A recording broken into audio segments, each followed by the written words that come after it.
And now it's time for another episode of That Just Happened. This is the review show for lazy people.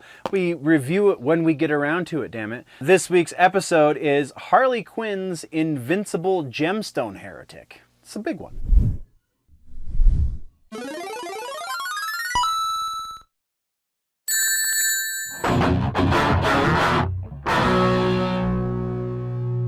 So yes, like I said in the intro, this is the show where eventually we will get around to talking about the things. Sometimes it might be a couple years later, sometimes it might be a couple weeks later, sometimes it might have actually just happened and we're talking about it pretty damn quick.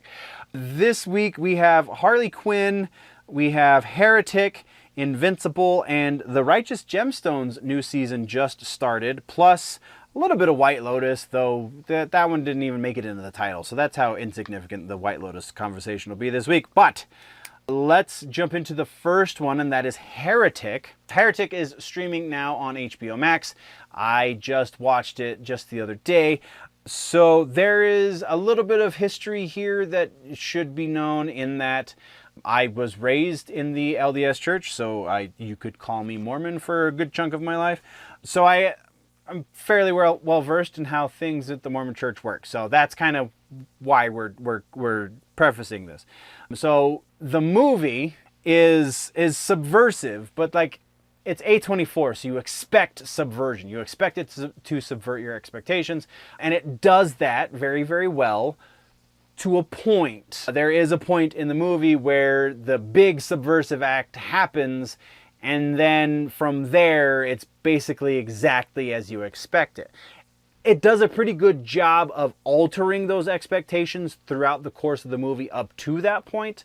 But once you get to the point about halfway through, yeah, that kind of, you know how it's going to play out after that. So like a little bit of a failure, but in that regard, but otherwise still pretty solid. It seems that the writer-director team of Scott Beck and Bryan only kind of did a cursory investigation into what the LDS church, what they believe, and kind of how they function, which honestly at first kind of drove me a little bit crazy. But then when you get into the actual conversation that this movie is trying to have, the actual philosophy that it's trying to present, you realize that their limited understanding of the way the church works is irrelevant to the point they're trying to make. So it's fine, it's excusable, though if you are familiar with the way that the Mormon church works, the first like 5 to 10 minutes you're going to be like, this wouldn't happen this way.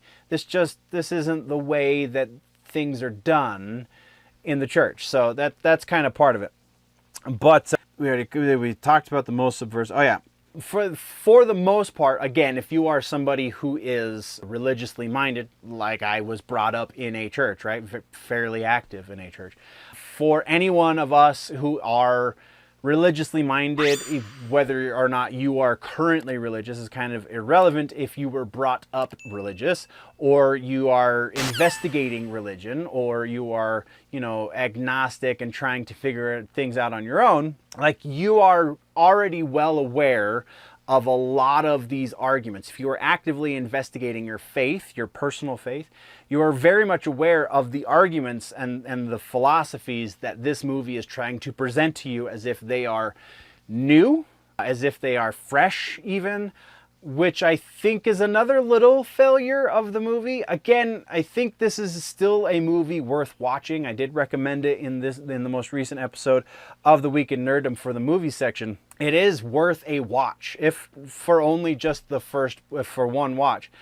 Really, I think the reason to watch it, even though the philosophy is a little tired, is because the talent of the writer-director team really shines through in the character of the girls. So I guess we could, the basic premise, you have two female LDS missionaries out on their mission, out trying to, teach the word of God to the people. And they come to a house that is occupied by a man who appears to be single, but claims that his wife is in the house. So that is noteworthy because the church does not allow the female missionaries to enter into a single man's house, regardless if he is a member or not. Like if it is an active member in the church and he is a single man, the female missionaries will not go in, just the two of them. They will bring in a third sister with them, or they will bring in some sort of older woman from their ward to go to that person's house with them. It's just the way the church works. So, I was going somewhere with that. Oh boy, ADHD. The thought train just completely derailed. Thank God for notes. Oh, the arguments. That's your basic premise. And they get in with the promise that there is a woman inside. She just isn't coming to the door. That's the big hurdle for anyone who is familiar with the LDS church, is that it wouldn't happen unless they could see the female. They would not step foot inside the house. It's just the way that it is. But again, that's irrelevant because they're trying to present you with what they view as a new argument against religion. Even though it's not presented as an argument against religion, you get there eventually. And that's kind of the part where it starts to play out kind of exactly like you're thinking it's going to about halfway through. So I hope that doesn't spoil too much for you. I think I'm speaking in enough vagaries that you'll still be surprised by the things that happen in this movie. And I think there's another thing, if you're familiar with the rules of theater, the rules of playwriting, the rules of screenwriting, there's a rule called Chekhov's gun. And if you're familiar with that rule, even passively, then the biggest quote-unquote surprise at the end, the biggest, oh my God, I can't believe that just happened moment at the end of this movie really is not very surprising because they set it up super early in the movie. I honestly think that part of the reason they set it up so early in the movie is because they're hoping that you will have forgotten the thing that is actually sitting in the top of your brain. So by and large, like I said, Heretic is worth a watch. Maybe just once. If you already have Max, then absolutely. This isn't necessarily something to purchase a Max subscription for, so don't just do that. But if you have access to it somehow, watch it. It's worth it. Our next piece has to do with the season finale, I think, for Harley Quinn. The Harley Quinn season has, I think for this time, I really do think it has come to an end. We talked about this a week, maybe it was 2 weeks ago, but I think it was last week. And I was talking about it as if last week's episode was the final episode. And this week's episode, I'm pretty sure, is the final episode. So correction from last time. The last 2 episodes of this show feel much more intentional. What are we in? Season 4, is that right? Season 4 was the previous season. Season 5 is the one that just ended. So season 4 was a whole lot of look at how subversive and crass we can be without any real direction for much of that. The lion's share of this current season felt that way as well. We talked about that previously. The last 2 episodes gave it more direction. It doesn't correct the course from the first, 6 episodes, but episode 7 and episode 8, or 8 and 9, whatever episode numbers they are, definitely feel like they're like, okay, we're done being ridiculous for the sake of ridiculousness. Let's actually do something slightly meaningful while still maintaining the funny, but something that makes a little bit more sense. In the vein of things that make a little bit more sense, the castration of Batman simply for comedic effect is really getting old. We're 5 seasons deep in this, guys. You can't let up on that at all. It's just gotta be the narrative stuff, like this whole girl power thing, which is fine. It's a Harley show. You expect that coming into it, but you don't have to denigrate other characters just to elevate this one character. Batman, he doesn't even have to be a focal character. He doesn't have to be amazing, but they find something every season, it seems, to completely chop Batman off at the knees and just make him absolutely worthless. And they're doing it because they're trying to make it funny that he is disabled for something ridiculous. He's in this season, it's because Lana Luthor breaks up with him, so he goes into a fit of depression over that. He went to prison previously, working through childhood issues because he's Batman. Get it? Yeah, there's just, you've beat that dead horse. Can we move on, please? I think is the sentiment I'm going for here. By and large, you can probably skip 90% of the most recent season of Harley Quinn and just watch the last 2 episodes, and you'll be up to speed in what's going on. There wasn't a whole lot going on in those first 6. Our next piece is Invincible. I know we've talked about this ad nauseum, but there was a little bit of an upgrade in this most recent episode, the penultimate episode for the season. The final episode is going to be the actual return of the Viltrumite Empire. The Viltrumite in question there's a trailer that they launched, the teaser, and you see him in the actual last minute or so of this most recent episode. That Viltrumite is voiced by Jeffrey Dean Morgan, just in case you cared. That will close out the season, but so this episode felt better. This episode finally feels like we've found the track that we want to continue this storytelling vehicle with, and now we're just trucking on. There is still, by the time we get to the conclusion of this episode, there is still a little bit of lingering badness that I can't wash that taste out of my mouth. Return to the notes real quick. The genesis of the resolution for this episode still feels very poorly thought out. We still start with all of the bad that is the first, 6 episodes, 7 episodes, 6 episodes, because it's 8, we're going into episode 8. And I've already talked about that ad nauseum. If you don't know what I'm talking about, go check out other episodes of That Just Happened, but the last 2 episodes very specifically. The long and the short of it is the premise for the initial conflict. It's not the primary conflict, thank God, but it took us 7 episodes to get to the primary conflict, which is really just set up for the next season. I think that's poorly done as well. Was it this that we're talking about? No, it was the next show that we're talking about where is it? No, I think it was this. Whatever. Tim Pool has said these are nothing shows. He wasn't specifically talking about Invincible. He's talking about a couple of other shows, Lost, and a show that I actually like. I can't think of the name right now. But anyway, what he means by nothing shows is it feels like, at the very least, even though I think sometimes he's accurate and that this is the way certain shows are developed that was the other show. Anyway, certain shows are developed in that they have a very basic premise for the season. And that premise is basically nothing happens, but we're going to try and make it look scary all the same. And then we, at the end of every episode, will give just a little snippet of actual plot, whereas the whole rest of the hour for each episode is just nothing happening in as creative a way as we can figure it. So it feels like we're actually getting somewhere when we finally get to that little bit of the comparison that is made when you're talking about shows like this is the older style for television releases was you had something akin to 20 to 26 episodes a season.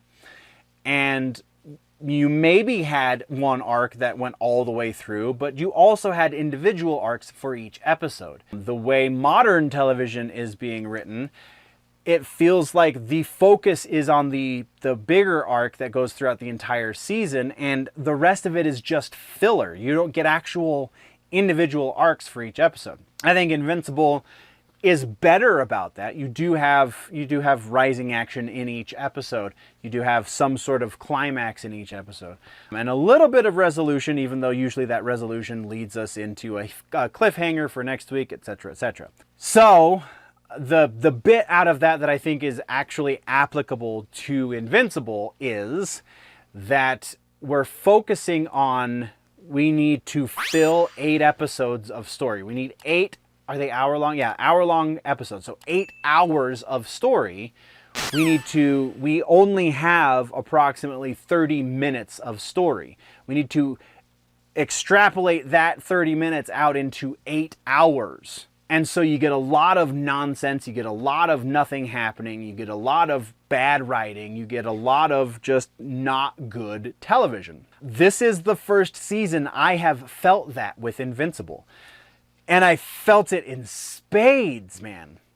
We're finally to a point where, okay, now he seems to be thinking kind of logically. The issue previously was he didn't want to work with Cecil anymore because Cecil is hiring murderers effectively to work for him when his father is a planet murderer and he has found it in his heart to forgive his father. Yes, it's a little bit of a different relationship because it's his dad versus these people he doesn't know, but he at least recognizes that change is possible with his father, and yet somehow still actually technically recognizes change is possible in himself, but he doesn't recognize change is possible in, like, it's a ridiculous premise. I think that, oh wait, there was another point I wanted to make before we get to this. Oh, the Invincible War. This factors in. The Invincible War was the episode we just got, and that was the premise. This is the premise I think that they started writing this season with, and the turmoil between Mark and Cecil was an afterthought that they went, oh, we need to pad this out a little bit. Can we lean into the Mark and Cecil conflict and maybe stretch that out over a course of a couple episodes? And then that couple episodes became 4 episodes, became 6 episodes roughly. And so you get just these really logical disconnects throughout the course of the rest of the season. When we get to this is the actual point of the season, now it feels like we're coming back around to why they wanted to show us that Mark doesn't trust Cecil. There was a more elegant way to get us to this point, though. The Invincible War was a good exercise in expectations and was a unique take on the Watchmen syndrome. Which, what I mean by that is the philosophical question placed by the Watchmen is, what will it take to unite the world? A movie or book, it's a different thing that unites the world, but it's kind of the same end result. In the book for the Watchmen, it is the threat of the unknown. It is the threat of this strange alien creature that could attack us at any time. So we need to band together to stop this external force. Whereas in the movie, it is the threat of, it's still kind of the threat of the unknown, but it's more the devil you know kind of threat. Because if they can blame it on Dr. Manhattan, and he's been right under their noses the whole time, then they need to band together to try and figure out what other possible threats there are to existence. There are other existential threats around them that they can prevent or avoid, or etc., etc. So again, similar outcomes with a different methodology. This one is kind of the same. Kind of the more the movie version of Watchmen versus the book version of the Watchmen, but still similar in that it's invincible. This is a known quantity to a certain degree. What happens when he goes rogue? What happens when he goes bad? What happens when his alternate dimension versions of himself come and destroy the world? Like, it's Angstrom maybe did a thing where he's going to bring the world together. And this is all a lot of really interesting philosophical situations to find yourself in. But in order to get us here, with the character of Mark Invincible, they did this whole setup where Mark doesn't trust Cecil because Cecil did a thing that doesn't logically make sense he wouldn't trust him for. Maybe he would have been wary, maybe he would have been very vocally wary, maybe he would have even, had some sort of minor issue with it, but to elevate the issue to the level they did just does not make sense. The thing that would have worked is Cecil's interest in Oliver, Mark's little brother. I feel like there is a much more elegant and logical way we could have gotten to this end result if that had been the impetus for this argument versus Cecil bringing on people Mark doesn't agree with. If Cecil wants to encourage Oliver to kill bad guys, that's a great reason for Mark to not want to work with him, because that goes against what Mark, you know what I mean? Like, there is a better version of this story, and it has to do with Mark protecting his brother from Cecil, which is why he doesn't trust Cecil. Not this nonsense about Cecil. Yeah, we're talking in circles at this point. So yes, I think that would have been a better way to get to this point, but now that we're to this point, I'm okay with it. I would say I'm super excited about what's left to come, but because of the badness that we just came out of, like, that makes me less excited for where we're going. So, I mean, it's kind of a double-edged sword. So, there you go. And then we got Righteous Gemstones. The first episode of the new season, the final season for Righteous Gemstones has happened. And this was a comedy, right? Like, supposed to be funny, right? Not Civil War, killing folk, impersonating a preacher, like this. Also, Bradley Cooper kills Eugene from The Walking Dead. That's crazy. Anyway, yes, the pastor was Eugene from The Walking Dead. You recognized him and you didn't know why, and now I just told you, so there you go. I really hope this pays off. I really, really hope that there is a reason why we started on such a weird note for the final season. Again, we're only going to be getting like 8 episodes because that is the way of modern TV, right? Especially streaming style. So we're only getting 8 episodes. We spent a whole episode on backstory that we probably could have knocked out in one of the other seasons. I don't understand why we started on a very serious note. Like, yeah, there's a couple of things in here that kind of maybe make you chuckle, but by and large, you're just like, this is a horrible person. I don't know how it's going to pay off. I know it's going to set up exactly how the rest of the modern Gemstone family are all horrible people as well, but that's a known quantity. We already know that they're horrible people. Why do we need to see that their ancestors were also horrible people? All I know is this better pay off. That's all I got. And then our final piece is White Lotus. White Lotus this week, we're not going to spend a whole lot of time here. We got snake bites, and that's kind of about it. This is a much better example of a nothing show. Again, like we were talking about previously, it does seem to be headed somewhere. Like, you can't necessarily say that in the first, 2 seasons of the White Lotus that... Maybe it was 3 seasons, I don't know. Are we in season 4 for White Lotus? I'm pretty sure it's season 3, whatever. You can't say in the previous seasons that by the time you get to the end that it doesn't feel like this was the planned end. Maybe it doesn't make all of the sense in the world, but it definitely feels like they planned on getting us to this point. Did it need to take us 8 hours to get from point A to point B?